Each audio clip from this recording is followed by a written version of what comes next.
Hey everyone, Jesse here, doing a video on the propagation bed. So before we had, just hoping I don't find any snakes down here.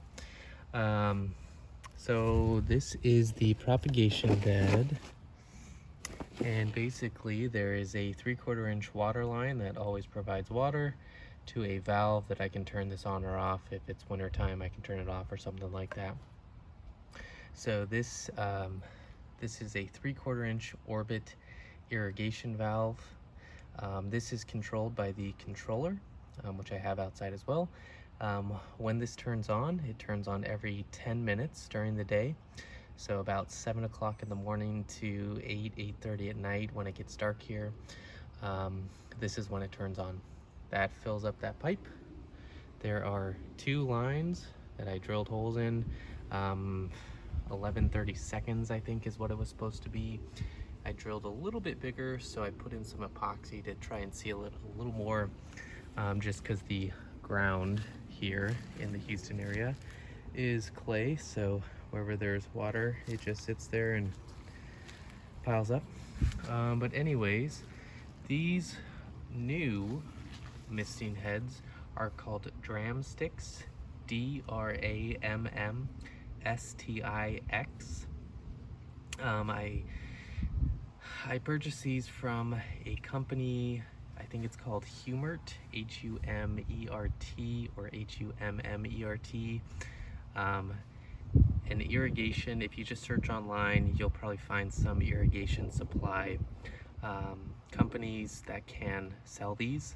It's not very common. I bought 2 of them. They're super cheap. I think I got 2 for maybe $30 or so shipped. The shipping costs as much as the 2 items. So these are 24 inch high, and you can see kind of how they look. The poles themselves sticking to the ground. You could expand this to however size you want, however many number of heads that you want. This will easily, 2 of them will easily cover this about 2 foot by 4 foot bed or so. You could probably do a 3 foot by 3 foot for each one of these. When they go off, they do a circular kind of misting process, and the whole idea behind this is that the plants that you do cuttings for, you'll take a cutting, you'll dip them in hormone, you'll place them in this sand and perlite mixture, about 50% sand to 50% perlite, and eventually the plants will start rooting. I think these cuttings, depending on what they are, have been in here for about 2-3 weeks or so. You'll see some that look like they're dead. That one looks fine. I took out some of them because they were already dying. So this one does not look like it's rooting out, and it looks like it's dying because it's a completely different color. So I just throw those out. This is a lemon tree.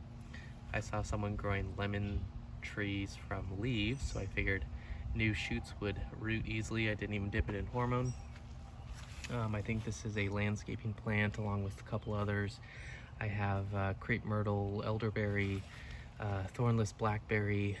I think this is something like that.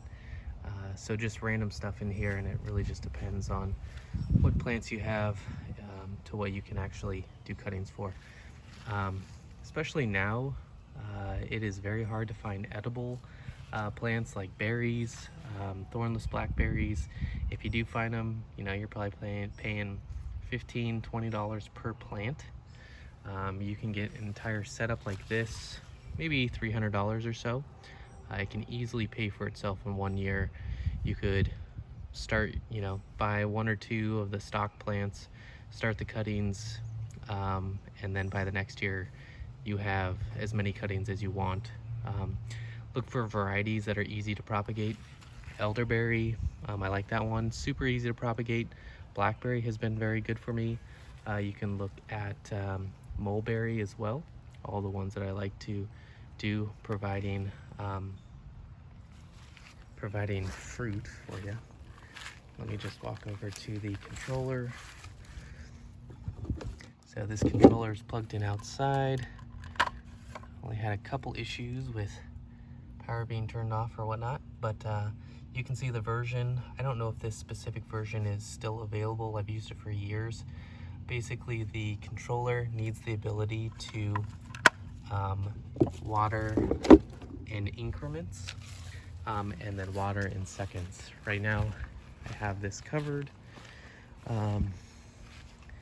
It waters every 10 minutes for 7 seconds or so.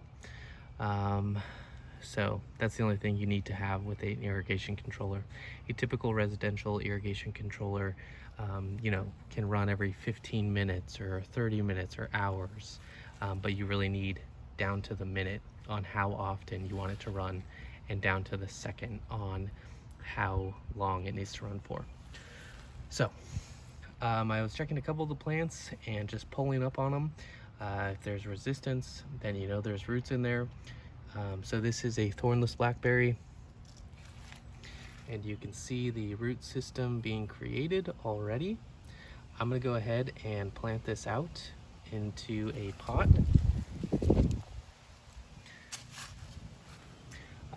When you plant these out, make sure that they are watered extremely well for the first couple days, and they are in complete shade.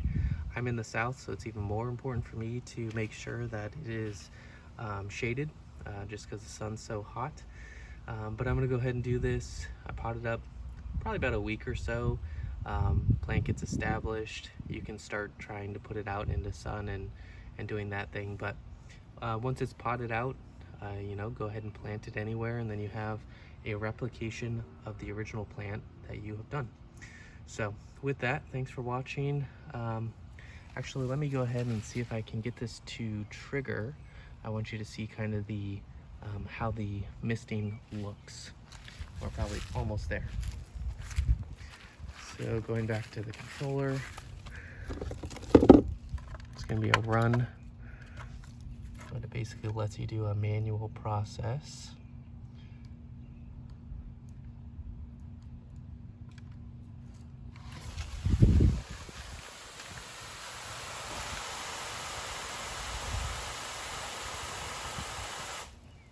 There you go. With that, thanks for watching.